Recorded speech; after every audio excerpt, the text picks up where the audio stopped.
regular newsletter. So I'm happy to introduce our team of folks who helped put this on. Caitlin McAnally is on the call. She's our operations manager. She's awesome. Linda Serrato, our new cooperative network manager. She's also on the call as well. And our panelist, Terry Bruner, who's our CEO. He's here today, and he's going to be speaking. And I'm going to, last but certainly not least, is Ali Sanchez, our lead educator. And I'm just going to kick it off to you, Ali, and put myself on mute, and we'll go ahead and get started.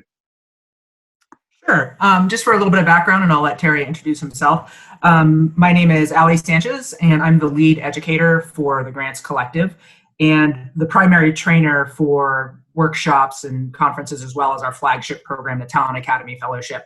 I started grant writing when I was 19, so I have about 23 years of experience with a few years off of business consulting, and have worked on federal, state, plenty of local grants, and helped with the grant plant since 2008.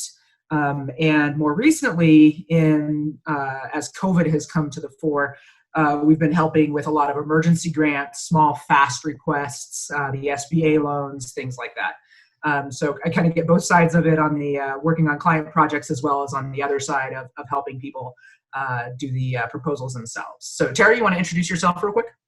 Sure. My name is Terry Bruner, and I am the CEO of the Grants Collective. I want to thank everybody for joining the call and for all the collective staff in helping organize the call. My background is I worked in Congress for many years as Senator Jeff Bingaman, State Director here in New Mexico, and also after that was appointed in the Obama administration to run USDA's rural development programs in the state. And during that time, I oversaw the stimulus program, recovery programs in 2009 and 2010, and we invested over $200 million in the state in those recovery programs. And then after the Obama administration, I went and joined the Grants Collective and the Grow New Mexico project within it, and am now running the Grants Collective. So I'm just happy to see everybody on the call today. And we hope that the information we provide to you is going to be helpful. So in looking at the impacts of coronavirus, I think in the nonprofit sector, as well as the world at large, I think we're seeing agencies that are having interrupted and lost revenue. You may have had fundraisers that you had scheduled.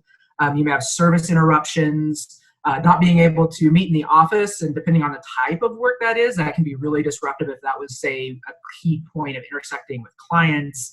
Higher need, of course, lots of vulnerability because of the virus or because of interruptions to service. So a lot of nonprofits are finding that they're needed now more than ever, but then having challenges with that delivery. As well as just some of the agencies with laid off and furloughed staff, of course. So that may have changes in your capacity, inability to pursue grants, or to continue your work. So just to give a little bit of context of how we're approaching this webinar, there's already a lot of information out of there. There's a lot of pots of funds, a lot of special grant programs coming out, that sort of thing. And we're not going to really step through each one of those little ones. We'll talk about some of them. We'll talk about where to find more information. But really what we're trying to accomplish today is to provide you with a sort of a framework of how to deal with grant seeking in the current environment and moving forward too. There's almost a situation of information overload at this point. So how to strategically think about things, how to respond now, how to sort of think about how to respond down the road. And how to get your sort of grant house in order, because certainly one of the things we know is that speed of responsiveness in a lot of cases is really critical right now. So we'll do some links and look at a few sites.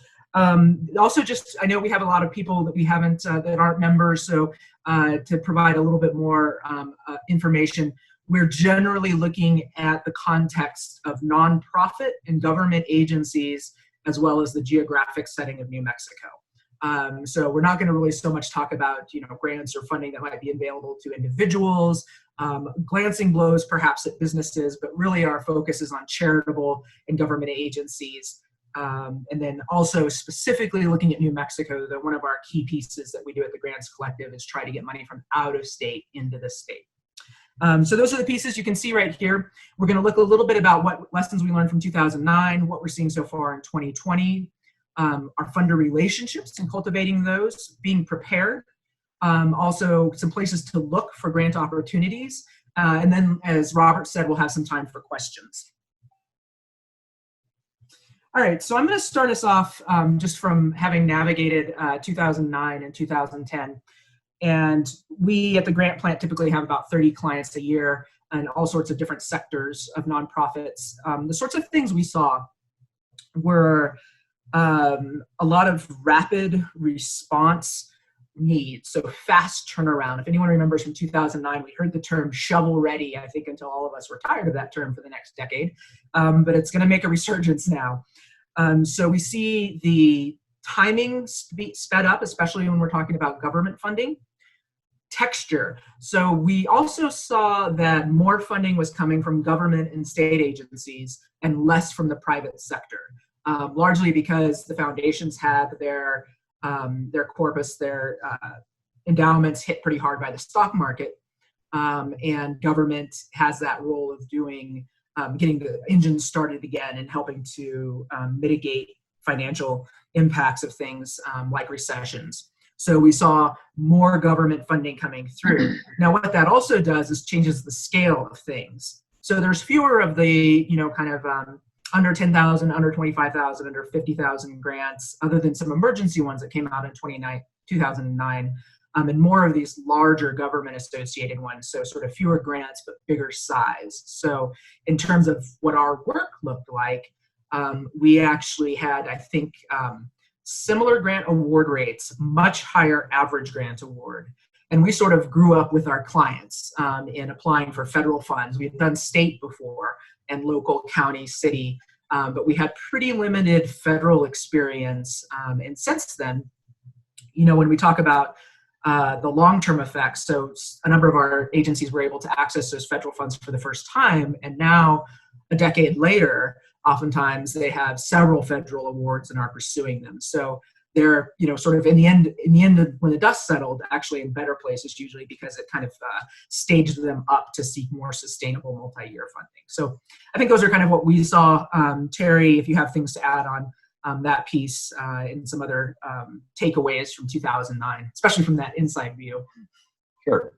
So, I remember 2009 well, and what that was like, and I'll go through a couple things that you should keep in mind as we go through this particular recovery and emergency response. There obviously this is a different type of emergency than we've seen in the past, but the response by the government is very similar to what we've seen in the past. And it's important to remember that over the last decade, government agencies have been cut dramatically at the federal level. So even compared to where we were at in the last recovery in 2009, a lot of these agencies are operating with half the staff than they had back then. So it's important to really practice patience and flexibility. And we always counsel our folks to be nice to the federal agencies. They are stressed, overworked, underpaid kind of folks that are trying to deal with a crisis. So the best you can be patient with the process and flexible. That is important as we go into the next months and years ahead of us on this recovery. It's important to understand that things are going to change. The programs that you see right now are going to look very different in 3 to 6 months, because alterations will have to be made to accommodate all the different realities of a recovery. So back in 2009, we saw loan rates change. We saw grant terms change. We saw ratios and deadlines change. So being flexible and patient with that whole process is important. And also thinking in terms of what you need to do to be able to, as Ali was talking about with Shovel Ready, how can you respond to a situation quickly? You have to be able to, in these recoveries and with federal funding, be able to jump on opportunities when they come in front of you. In 2009, we had a very beneficial community facilities program at USDA where we provided 100% grant in many circumstances to build hospitals and schools and other types of facilities in communities. And I can remember distinctly that we did about 10 of those projects in the first couple months. We did the courthouse in Taos, we did the hospital in Santa Rosa, the library in Bayard, New Mexico. In the first 2 to 6 months, we knocked out those projects, and then there were no projects left that were prepared and ready to go. So being able to respond when programs do come out is very important. Thinking in terms of short, medium, and long term is important as well. This is the way the government thinks about this process. On the short term, they're thinking about the emergency response and helping nonprofits and others cover their payroll or their losses in the immediate sense. But there's also going to be the medium term type of programs that are transitioning from emergency recovery to, addressing the emergency to flexing over to the actual start of the recovery process. And then there's the long-term stuff that needs to be done. Congress will be working on bills next fall and into next spring that are dealing with the long-term ramifications. So think about where you fit in that process, what your short-term needs are, your medium-term needs, your long-term. So if your long-term need is, down the road in 2 years, you're going to need a facility expansion or something like that, then that's something to be thinking about, because there's likely going to be long-term funding adjustments coming out of the Congress that will address that. But in the short term, you're thinking about what you need to do to meet your payroll or whatever. Maybe in the medium term, you're trying to buy equipment. So think about all those different things that you have to do along the way. And that all means you have to pay attention to what's going on. And that's very difficult in these times because you're getting bombarded with lots of news. But make it a point every day to check in on your favorite federal agencies and see what they're doing and what information they're putting out about their programs. That's really important because a lot of people, and we saw this back in 2009, a lot of people would come to my federal agency that I worked at with impressions about what we had available based on what they heard 6 months earlier. But things change, so you need to be up to date with what's going on and what the trends are in funding around the work that you do. Lastly, being prepared is just huge. And you can't stress that enough, and we'll talk about that several different times in this presentation. You have to be able to jump on an opportunity when it comes your way. And that means having everything lined up that you can have lined up that makes it easy for you to make that jump. You don't want to miss an opportunity because you weren't prepared.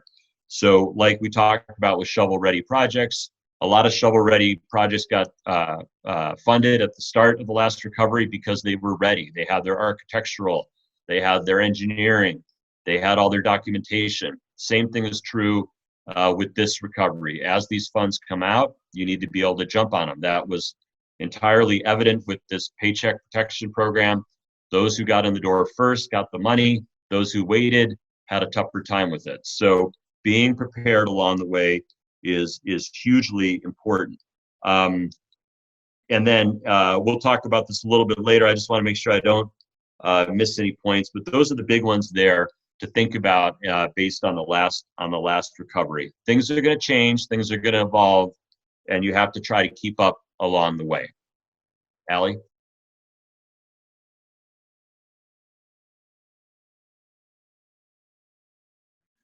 To echo a little bit of what Terry was talking about, we can kind of break things down in phases. So as mentioned, there's sort of this initial scramble. So these early funding pushes, so the payroll protection, paycheck protection program is one of those, but we're also seeing, there was the micro business loans coming out of the city of Albuquerque. There's the funds that are stood up already from all of the community foundations in New Mexico, oftentimes in partnership with the local United Ways. So just these initial funding pushes to just get out funds to help people keep their staff paid, keep their operations going. So emphasis on ease and speed, usually a very easy application, and response to those generally recognized needs that instinctually we sort of know are interrupted by something like this. Then the next step that we sort of see is cohesion. So we're already starting to see this as well. So when people engage with their sector or experts start to really analyze what the deeper impacts are of a crisis, we start to see more shared and deeper understandings of impacts and needs. So in fundraising, we see that the New Mexico Association of Grant Makers, the New Mexico Association of Community Foundations, national fundraising and foundation associations are starting and have been coming out with things like best practices, discussing what local needs may not be met by federal funding streams. So people start to come together and coalesce around common funding needs, best practice, starting to have discussions about how maybe we all shouldn't start our own tiny little fund. Maybe we should get together and do something bigger. So we start to see that cohesion happen. There's nonprofit pledges that have been going on about how funders should adapt and kind of make things easy on grant seekers. So all these sorts of things start to come about as a couple of weeks settle in. And we saw that with the financial institutions pushing back on the initial PPP structure of saying, at 0.5%, we can't even service these loans. So we see this happen, across the spectrum. The next step, what we start to see is strategy. So that's when we actually start to see things stood up. We have, the Altogether Fund happening now in New Mexico. It's working on food, medical supplies for at-risk community, childcare for frontline employees, and grants to address income security among businesses and employees. So that was a bunch of the state and other folks coming together to create a fund there. So part of it is understanding deeper impacts and needs, and then starting to join together, maybe offering bigger impact funds. And I think probably what we'll also see is a call for intermediaries. So at the state level, we're going to see federal funding that's already starting to flow to the states for disbursement, whether through grants or through other competitive grants or other ways to get the funds out. And I bet we'll start seeing also more foundations funding groups that can disperse fund to smaller groups. So we'll start to see those intermediary roles too. And then finally, there's sort of the new reality. So once we start to dig out of things and start to see what crisis and response and relief are moving over to changes in the ways that we need to respond as agencies. And some of those are just by necessity, that what we're looking at has changed, that it's no longer safe to do something, or there's a need that's sticking that needs to be addressed. And the other piece of that is innovation too. We're already starting to see that, especially in the scientific and medical sides. But if we look back, at the 1918 influenza, the telephone and radio were already invented, but that's really when they took off, was people being separate but needing to communicate. So, and we look at Zoom, there's all sorts of ways that the way we work is being changed. We already have our scientific labs here in New Mexico creating tests. So we'll see sort of a wave of innovation. And we think of that oftentimes in terms of technology, but in terms of nonprofits too, well, if you figured out how to disperse food for your food bank without having touch involved or without having people need to get out of a car, is there value to that stays after the immediate need to do so? Well, maybe there is, because maybe a lot of the people you're working with have issues with physical accessibility to spaces. So we'll start to see that come through.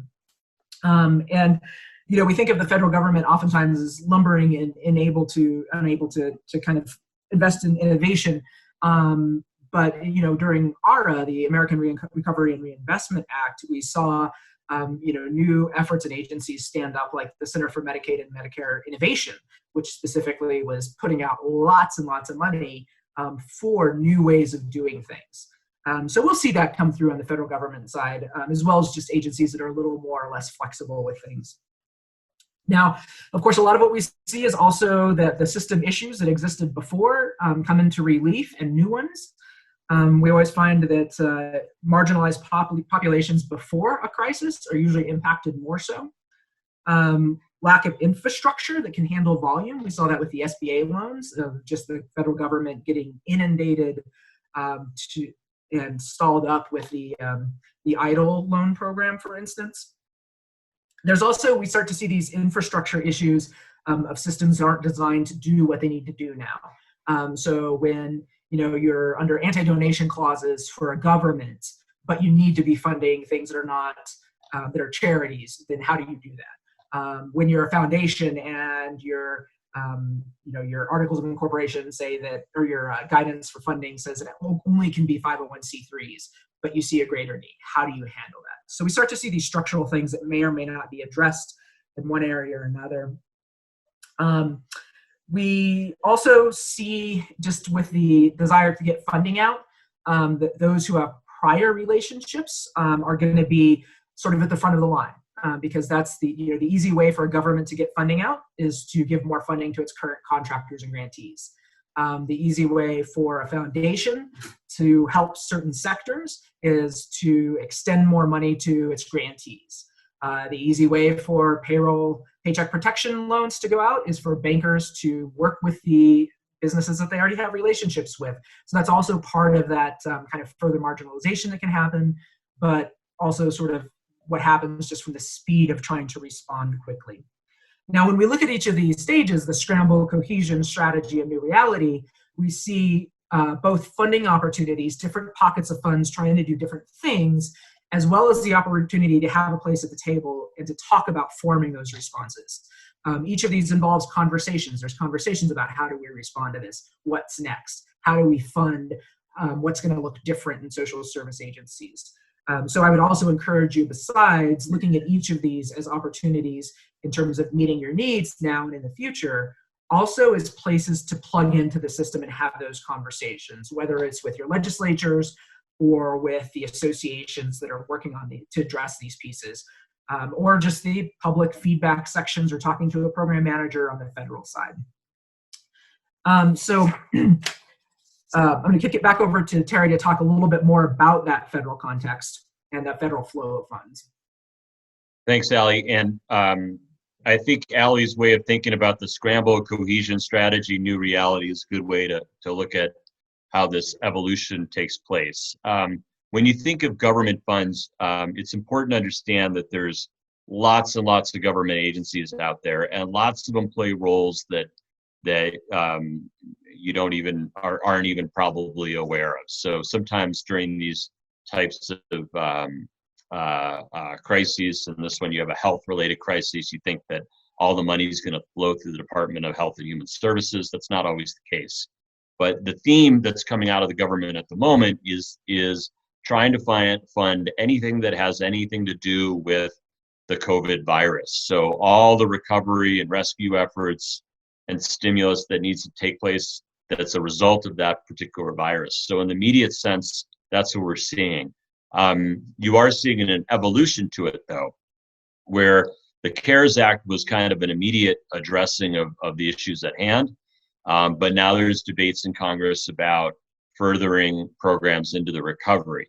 You saw in the CARES bill, and I'm going to talk about that just a little bit, there was even a very small sentence in there to complete a central Utah water project. So there's already emerging some, what we would call, say, pork or special projects or special efforts that are in addition to the CARES funding. So Congress is using this legislation not only to address the impact of the CARES, but to put in some pet projects here and there. But when you start thinking about federal funding and what you need for your organization, think about it in terms of the impact that the COVID virus has had on your programs, your infrastructure, your people. And that's really what will guide a lot of the potential funding opportunities that you have in front of you as a result of the CARES Act. Much of what the Congress does these days is what we might call the same line with a new label. So it's existing federal programs that they're pumping more money into or making adjustments to. They're not creating a lot of new programs because there's not a lot of time for that. So what happens is they'll take a program that's already out there and in a sense give it more ability to address the impacts of the crisis. So if you have an existing program that you use, now's the time to look if they have more funding in that program. And then you're also seeing a lot of money flowing down into the states as well. So just to talk a little bit about that and go through some of these agencies, and this is just a limited look. We're not going to go deep into the bill, but this also speaks to why you need to check every agency you work with to see what they're doing. My old agency, the U.S. Department of Agriculture, has increased by $25 million the money that they're putting into distance learning and telemedicine programs to buy equipment around distance learning and telemedicine for rural areas. So they'll have $25 million there. You see adjustments to the food program and food distribution.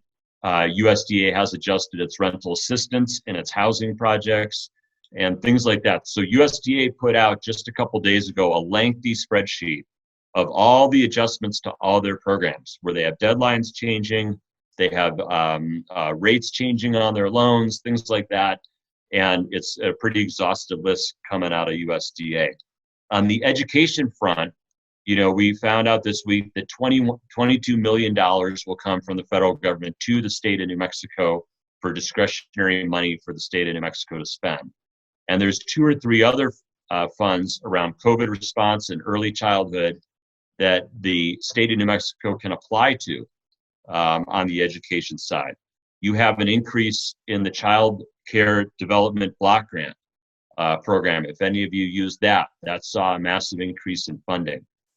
So there's a lot around education coming down. And in the case of the Department of Education, like I said, a lot of that's going to flow through the states. So you want to be checking in with the state of New Mexico to see what they are doing with that funding and what their plans are.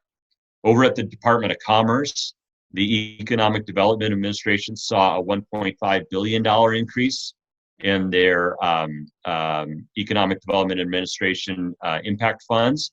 That means projects funding, Economic Development Administration was one of the last federal agencies that provides 100% grant for economic development related projects like building a business incubator or putting in the infrastructure around a business park and things like that. That program got a lot of funding, also a lot of funding around their technical assistance programs. The Department of Health and Human Services has a big provider relief fund. So those clinics and hospitals that are providing COVID-related services, there is a relief fund that's been established for them. You have $250 million in SAMHSA clinics, SAMHSA-funded behavioral health clinics, $50 million going into suicide prevention. So those are all programs that will be rolled out by federal agencies, and you want to see and understand how they're going to do that. Are they going to use an existing grant that's already been advertised and is out there? Are they re-advertising? Are they putting new regulations or priorities around that funding? Over at the Housing and Urban Development Agency, HUD, they've increased their rental assistance that's going out to housing development. And then they also saw a big increase in CDBG funds, Community Development Block Grant. So the Community Development Block Grant is used by the states and localities, large cities, and the state to do community development projects. So the state of New Mexico is going to have $6 million statewide to use on community development block grants that's administered by the Department of Finance Administration. But also the city of Albuquerque will get some of that money, the city of Santa Fe, and some of the large municipalities. So that's another area that's not exactly COVID related in a sense, not a direct impact on COVID, but that community development block grant is a very popular program locally. The Veterans Administration got an increase in funding for telehealth programs. The Department of Justice saw an increase in their burn grant programs, which a lot of municipalities and counties and states use. And then the CDC, the Centers for Disease Control, obviously a big focus on that agency these days, but they put in money for their local emergency response, for state and local governments that are responding to emergencies. The CDC has funding. So as you can see, there's lots of pockets in there of different type of funding programs, and taking the time to understand what that's going to look like is important. The last couple things I'll just mention is, as we keep saying, there's an evolution to this process on funding. So Congress will come out with multiple rounds, it looks like, of recovery-related funding. and you want to stay in communication with your congressional delegation. They are looking for information on what's going on in the field and what the impact is. So we had a discussion with them just a couple days ago about the fact that the USDA has a community facilities fund that funds hospitals and hospital equipment and ambulances, and maybe there should be an increase in that type of funding, which is important to rural health providers. Or there might be other areas that you all see where funding increases need to take place. So it's important to stay in constant communication with the federal agencies you use and the congressional delegation as they are rolling out all these different types of recovery efforts. So that's what we see on the emerging trends. I'll hand it over to Allie to talk about funder relationships. Thanks, Terry. And one of those, just to piggyback on, that is evergreen advice that we give for federal agencies, is the best time to talk to a program manager is actually when you're out of cycle. So right now, if you're anticipating some of the funding flowing through in response, is a great time because they're not bound by whatever sort of agency practices there are about not favoring applicants or not disclosing information that's not provided to all applicants. We've all seen those sort of terrible webinars where they just read through the RFP, and then when you ask questions, they just parrot back what was in the RFP that didn't answer it in the first place. So agencies vary in how strict they are about those, but pretty much across the board, contacting them before the cycle starts will usually yield more insight, as well as just kind of good advice and bouncing off ideas about your own project, finding out what the real deal is in terms of what they look for, that sort of thing. All right, so flexibility from funders. This happened, pretty early on. Our funding community understood the limitations that are happening with the nonprofit sector and with government agencies. So here are some of the things we've seen. One is, of course, just extensions in time for current grantees.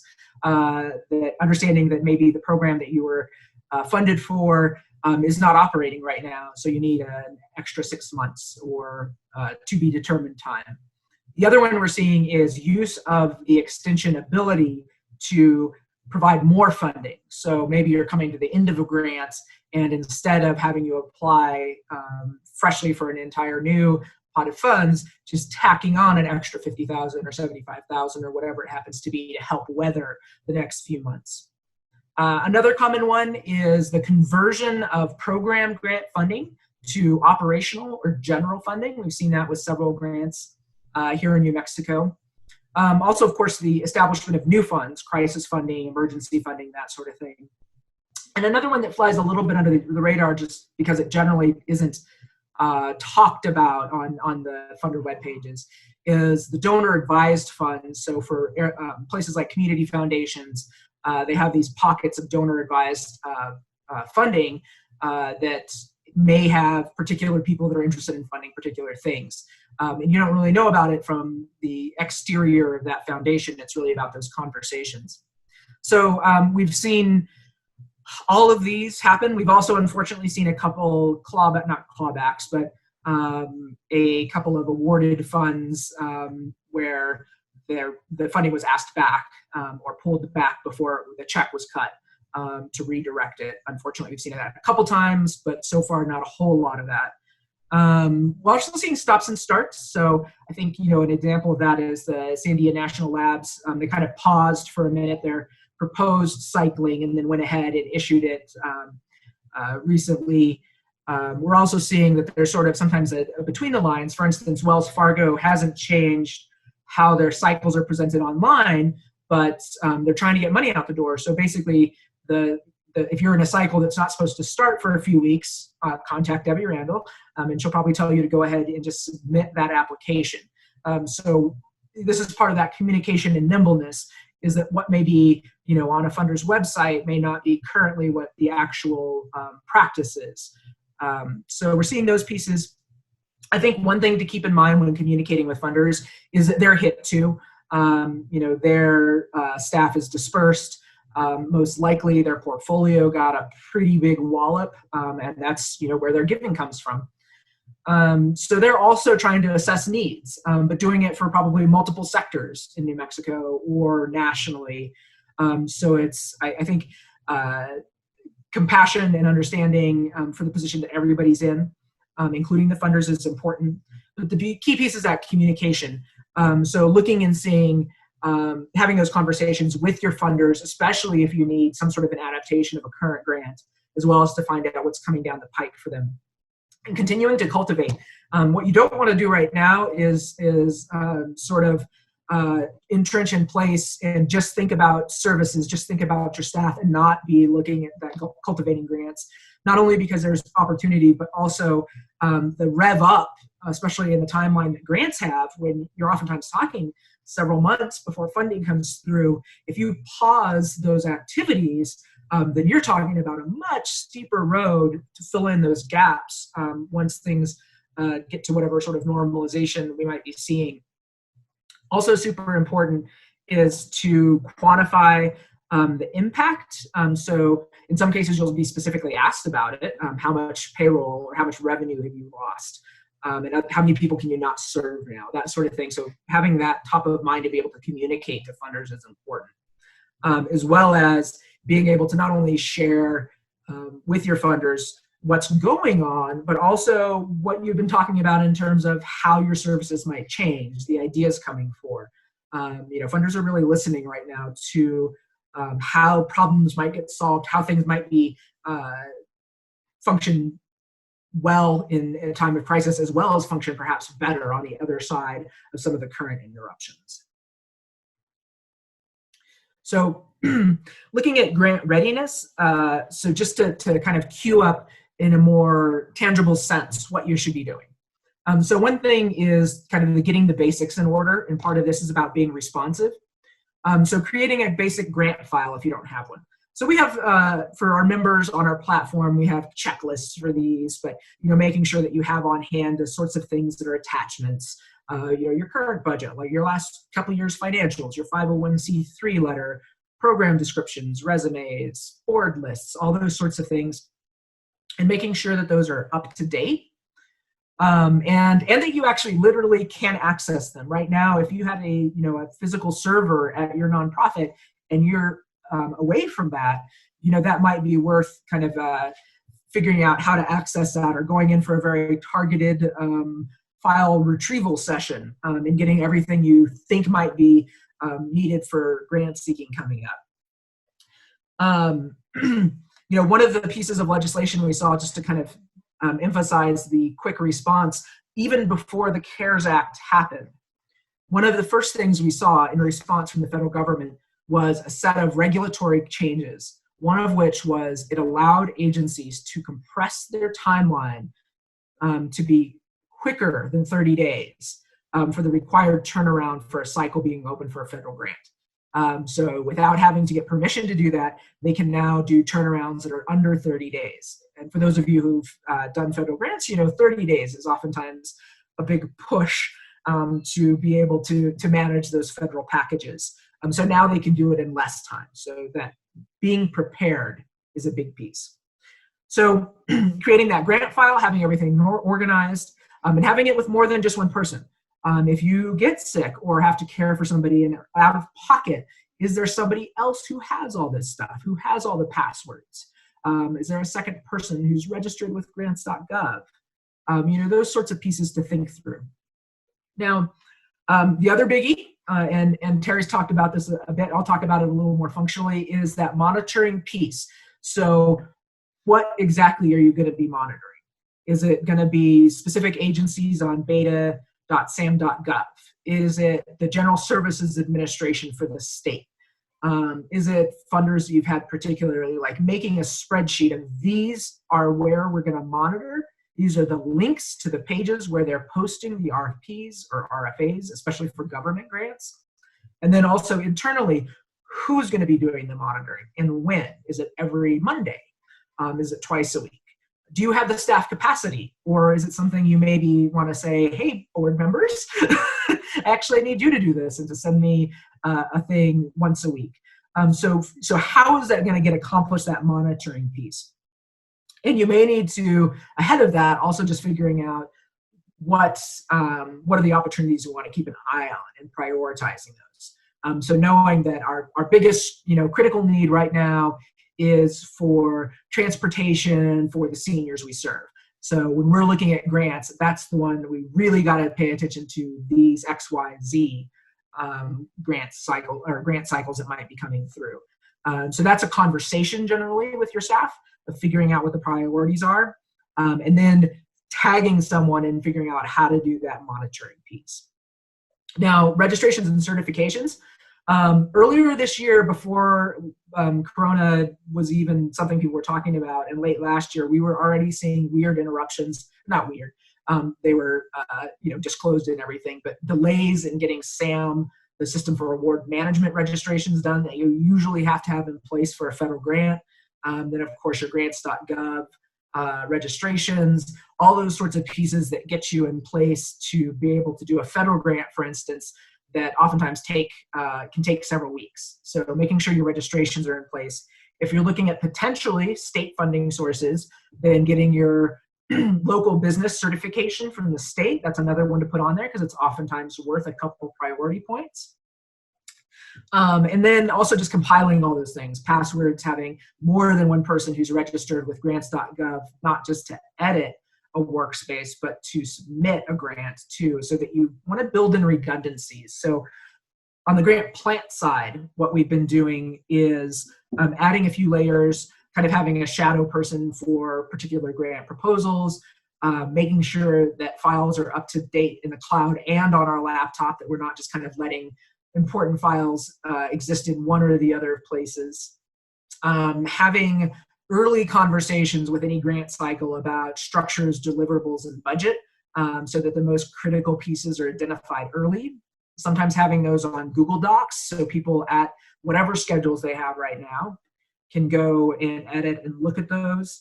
And then identifying from the outset if the director or whoever that would normally greenlight a proposal isn't available to approve a submittal, who can do that in their stead? Is it the board of directors president?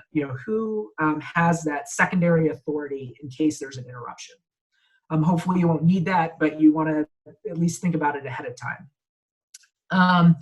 And finally, just making sure that your sort of online presence, that your GuideStar, you've gotten whatever shield level that you need, that your Share New Mexico profile is up to date, that your KOROS filing with the Attorney General, your New Mexico Secretary of State annual confirmations are all in place, so that you're not getting stuck scrambling with your financial person because you're out of compliance with state registrations that a lot of our local foundations look for. So that's another piece. So the certifications and registrations, keeping those passwords handy, and knowing who's supposed to fill those out, who has authority to do that. Your profiles, getting that grant file, and figuring out your plan of action for monitoring. So those are the big kind of grant readiness pieces that we think about. So next, I'm going to get back to Terry to talk about some of the other considerations when it comes to grant readiness. Great, thank you, Allie.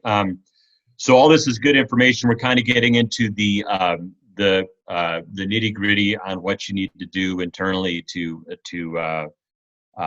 address the impacts of this crisis. So the one thing I'll mention at the top here, which we talk about over and over again, and is a lesson learned from the last recovery, is you need to diligently track the COVID impact on your organization.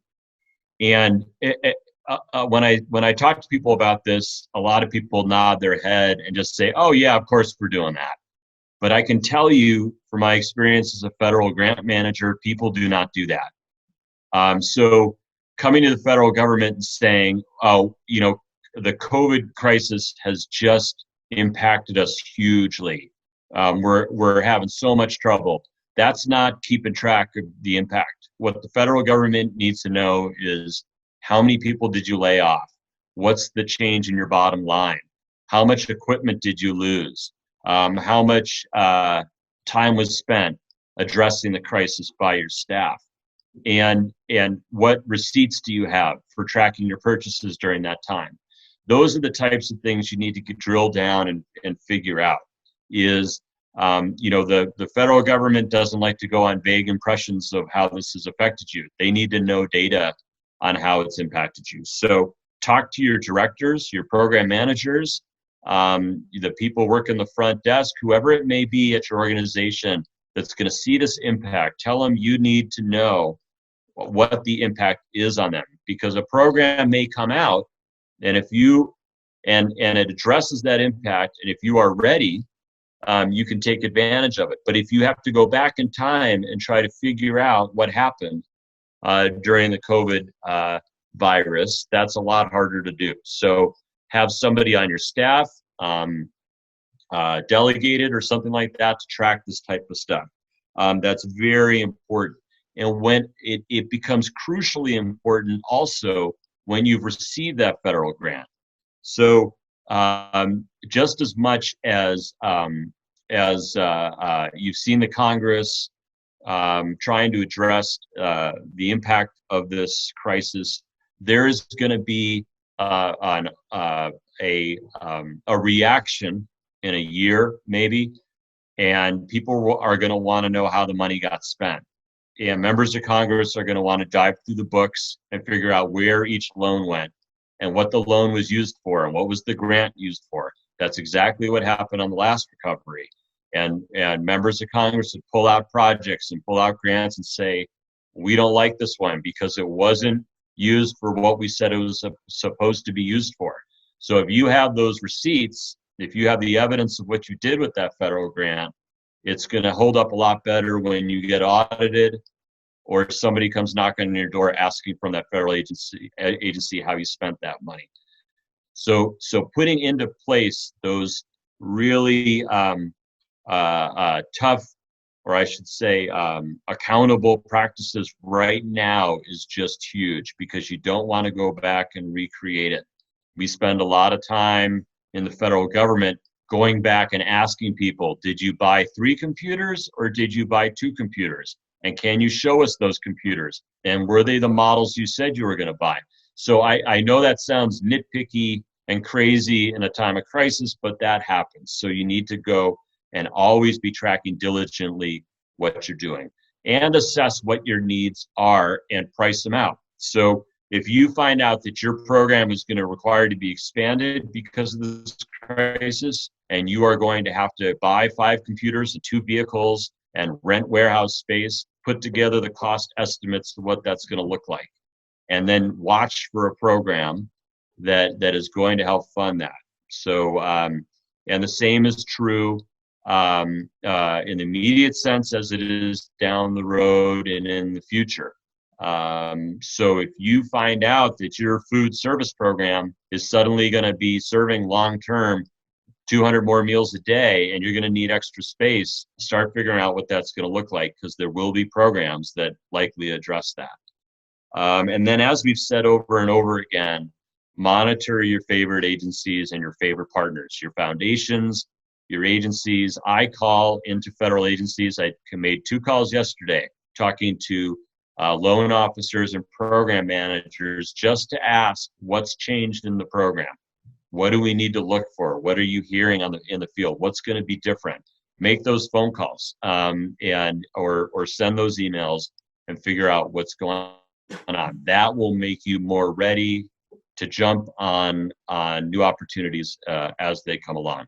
And I'll throw it back to Allie, or I guess I could do this, Allie, if you want me to. I'll just jump into the 4th slide and just say here's a couple links on what we have available as far as links for the CARE Act. National Council of Nonprofits has a really good guide that they've put together, and we would suggest looking at that. And obviously, the National Council of Nonprofits also does a good job of updating what's going on day to day at Congress on some of this. The Senate Committee on Appropriations is always a good place to find information on specific program inputs. So the Appropriations Committee is the one that puts money into programs. That's their job. So the Senate committee will come out with various types of summaries along the way, and that's a good way to get information on whether or not your programs are seeing an increase in funding, even before the bill gets passed. So it's a good place to check in on. And then the U.S. Chamber of Commerce has a good SBA coronavirus emergency loan guide. A lot's going on with that loan. There's a lot to figure out there if you're a nonprofit or public entity as well. Public entities have a role in that sometimes too, in guiding people to that service. So check out those as well. And then I think on the last part of the slide, I'll let Allie chime in if she needs to say anything more on this one. Not so much. I think, there's definitely some of the agencies have alert lists that you can sign up for. And some of them have regular communications. So like Bureau of Justice Assistance, you can sign up for their weekly update, and they'll send that out to you. A lot of the state agencies have procurement lists where you can ask to be added to their email list, and they'll send you notification when that request for proposal hits. So I think not just monitoring, but also seeing what tools may help just push notifications your way. Okay, so there's a few resources. So the next question, we're going to explore some of these, but it looks like we're coming up on our question time. So I'm just going to mention them, and I think Robert or Caitlin will send out the slideshow afterwards so you can kind of explore some of these links. But where to look for opportunities. So we keep telling you to look for them and to monitor them. So here are a few resources for that. As I also mentioned, though, there's just at this point piles of resources. So first of all, there's a COVID grants page that's accessible to everybody on the grant plant side. And it has local grants, national, as well as just some resources and other listings and compilations of grants to take a look at. We update it daily. And so that's pretty up to date in general, as well as there's an area for finding opportunities on the grant plant side. You can just look and see what's open right now. Those are deadline grants only and select grants. Now, for members of the Grants Collective, internally to the platform, for members, you're probably all aware that we have the opportunities, both open opportunities and deadline, as well as projected, what our forecasted opportunities are. So we get those from Candid as well as from grants.gov for the forecasted, and some of the local agencies do that, so we'll include those. We do tagging in our listings on the Grant Plants or the Grants Collective platforms, so you can look up COVID and it'll pop in what we've had to say that might be resources or articles, as well as those grants that are linked with it. And we have started an open public resources page. So that highlights some of the opportunities that are open now and another few resource links too. Now, in looking at the sort of the piles of links coming through, I kind of cherry picked a couple that are just good broad ones, as well as some that are maybe flying under the radar that are pretty nifty. So the first one is Bloomerang has a COVID Learning Center. What I like about this one is that it's not just kind of here's this grant pot, this grant pot. It includes a lot of learning articles, how to deal with kind of issues that are affecting nonprofit sector, foundation and funding issues. So it's just a good learning center to kind of scroll through the links and see what might be of interest, and to look through there. And of course, Candid. So this is the new, not so new, but the merger of GuideStar and Foundation Center. So they have a resource page that not only links to grant opportunities, but they have some really cool tools like mapping of funds going out. So you can see it by state or different grants that are linked with COVID response and how those giving patterns are going through. So they have some good resources there. Now, the New Mexico Association of Grant Makers also has a COVID page, and they're running down especially local, but in this case, they're also looking at out-of-state funding opportunities that are suitable for New Mexico nonprofits. And as just a mention as well, for the Grant Plant and Grants Collective, we also screen for suitability specific to New Mexico. So all of those, a real person has looked at them and kind of summarized the eligibility requirements and deadline and the profile and looked at it in terms of eligibility to New Mexico, as well as if funds kind of actually are going there. And then finally, the Center for Nonprofit Excellence also has an information and resource page for New Mexico nonprofits. That's a good one. So it might be time to update your bookmarks, or as I mentioned, set up a spreadsheet that's going to include those links to these pages, so you can kind of just bam, bam, bam, go through them once a week or twice a week just to see what's coming through, in addition to signing up for those sorts of push notifications. And that's generally what we prepped in terms of overall guidance, but we understand there might be some additional questions, things we didn't cover, or specifics. So I think, is Caitlin gonna help us navigate through some of the questions that have been asked? Yeah, I will. So the first one is from Rebecca, and her question is, are grants harder to get for general research? And really focusing on whether the funds are available for research and education purposes, or if the funds are mostly focused on disaster situations right now.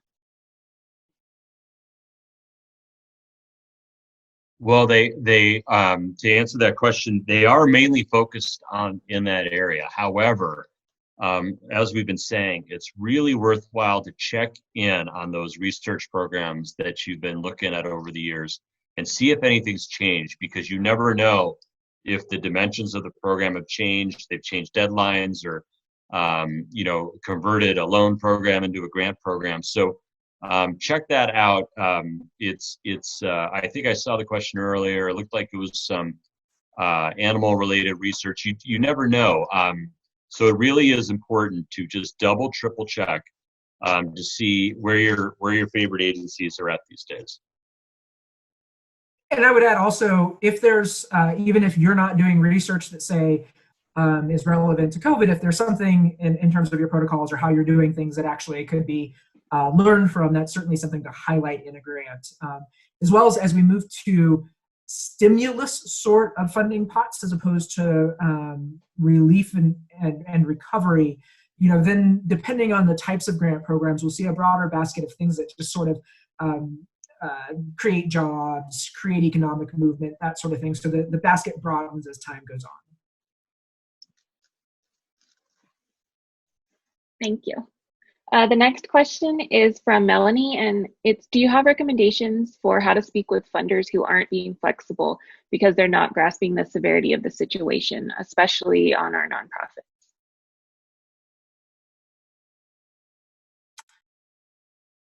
First, sympathies, that's tough.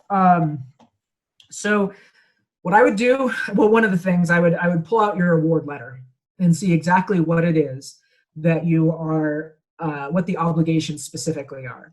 So usually there's a lot more that's been in a proposal in terms of commitments or how you're going to do things. But when it boils down to it, whether it's the federal government or a foundation, it's usually a more discrete set of things that are the actual requirements. And then if you have kind of hit a wall in terms of not being allowed to, say, release funds for general support, I would look at coming up with something that's very specific in terms of maybe the ability to have similar impact but doing it differently, or a no cost, no additional grant extension, and just trying to really make sure that there's not any flexibility going in there. Terry, do you have any thoughts? Yeah, and I would add a couple things. Communication is key in that situation, and watching the program to see if it changes at all or if they change their regulations. But the other thing you should always think about, if you're having trouble with the communication with a federal agency and you need some advocacy, you should have your congressional delegation chime in. That can be pretty powerful. In New Mexico, we have the situation where we have a delegation office, and all 5 members of Congress will co-sign a letter advocating for whatever cause you're advocating for. So, if that agency is being unresponsive, or you need an alteration in how they're approaching you, you go see your member of Congress, your U.S. Senator, and see if they can advocate on your behalf. Federal agencies are required to respond when a member of Congress talks to them. So that's a good way to get answers when you're seeking answers. Thank you. The next question is from Encuentro, and they say, do you have any special recommendations for organizations that serve undocumented communities? And we did have a request if you could repeat the question before you answer as well. Yes, so it was Encuentro, amazing, awesome agency here in Albuquerque, asking about grant funds specifically supporting undocumented populations and immigrant populations. So actually, yes, we have identified a few of those. They're listed on the grant plant side now, and I'm trying to remember, there's also someone in the States and federally that is also compiling those lists. So if you could shoot us an email, I just can't remember off the top of my head where I saw that list, but it came out this week. And I think we have a couple already that are up on our lists as well. And in response to that question about funding for immigrant populations, that is a big point of discussion with New Mexico grant-making foundations, and they've been talking about that. So I think if my recommendation would be to get in touch with several of the prominent New Mexico foundations and see if they have any plans there, because I know there was discussion as recently as last week about how to serve undocumented immigrants in a variety of ways. So I think it would be a good time talking to the local foundations. I believe that something was covered in Michelle Lujan Grisham's releases this week about that too. And I know Encuentro is familiar with Co-op Capital through Nusenda, but for those that are not, additionally, there's some pieces there with those partners to talk to Nusenda about what they're doing in specific too. Oh, and just a quick ad. For those who haven't applied and qualify for the Albuquerque Community Foundation emergency grants with United Way of Central New Mexico, take a look at those and apply. They still have money. Last time I checked, they had a good bit left. They release them every week. They review these, so they do them on Fridays, and they're seeking applicants. So if you're in the 4-county Central New Mexico area and you haven't applied for that yet and think you might apply, or think you might qualify, do it. You can do it today. It's easy. You can do it this afternoon. So we have a few minutes left, so I think we're going to open it up for any other questions. If there's any others, you can post to the chat, or you can unmute and ask if you'd like.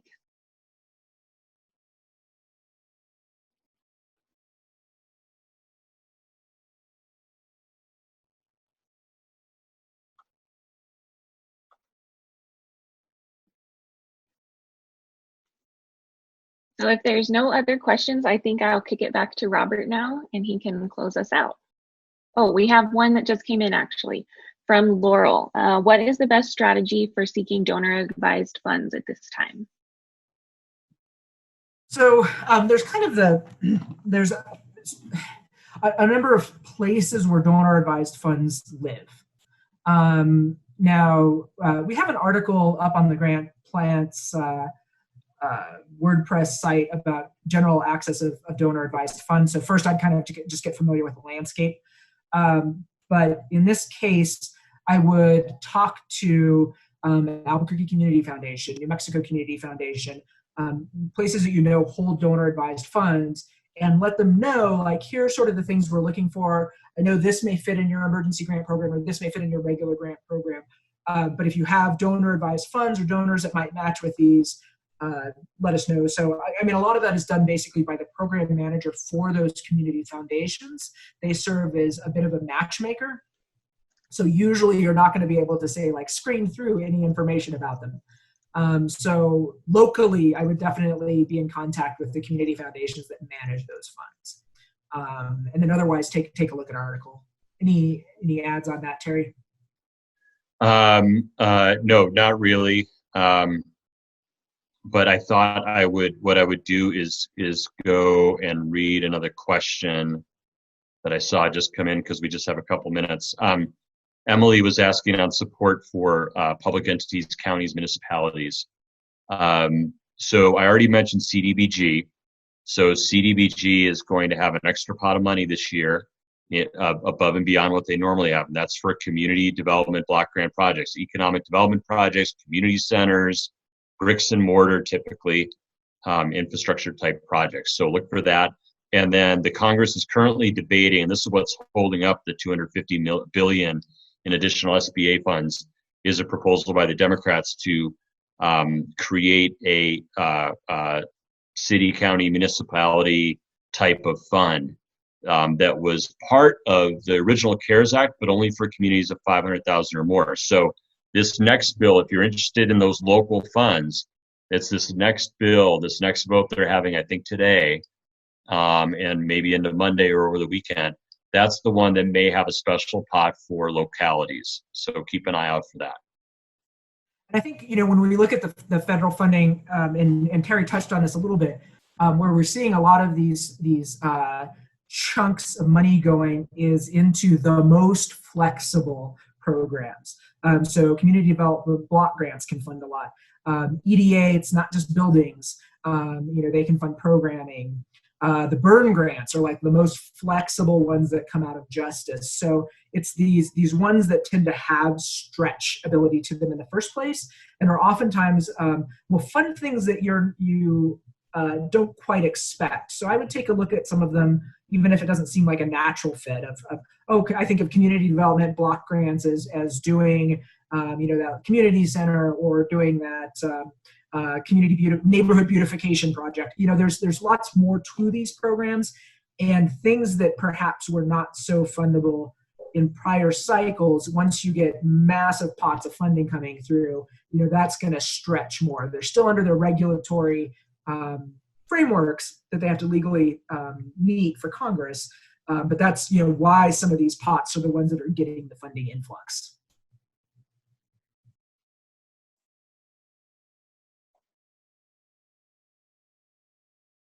All right, I think Robert's going to chime in with the last question, I think. Yeah, absolutely. Thank you so much, y'all. And thanks for everyone for participating today and today's presentation. Just to answer that question from Jane Kennedy, I believe, so applying for arts grants. New Mexico Arts, the state organization, has a fund that they've set up through the CARES Act. So I encourage you just to Google New Mexico Arts. You'll be sent straight to the state agency. The New Mexico Humanities Council also has a small amount of emergency relief funds too. You have to go contact Brandon over there. And then the City of Albuquerque's Cultural Services Department has some small grants right now that are open. One for, I believe, network building, and then the other for DIY kind of projects that are going on. So I know a few folks are applying for those small little grants right now. Just to close this out, thank you so much again for everyone to participate. Thanks to our panelists, Allie and Terry, for a really great discussion.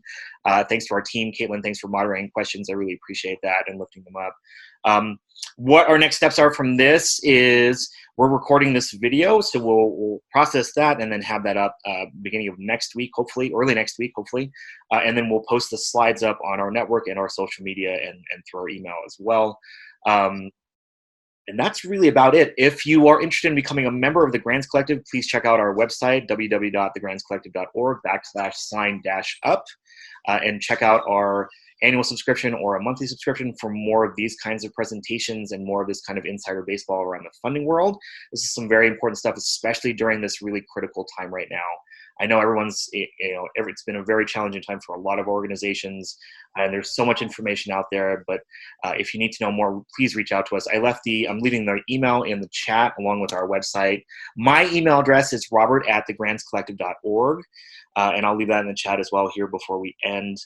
So if you have any more questions, please reach out to us, and we'll hopefully guide you to the right resources out there. And hope everyone has a really safe and healthy weekend, and hope everyone's staying safe and healthy and all that good stuff. Thank you again, and we will see you very soon. Bye.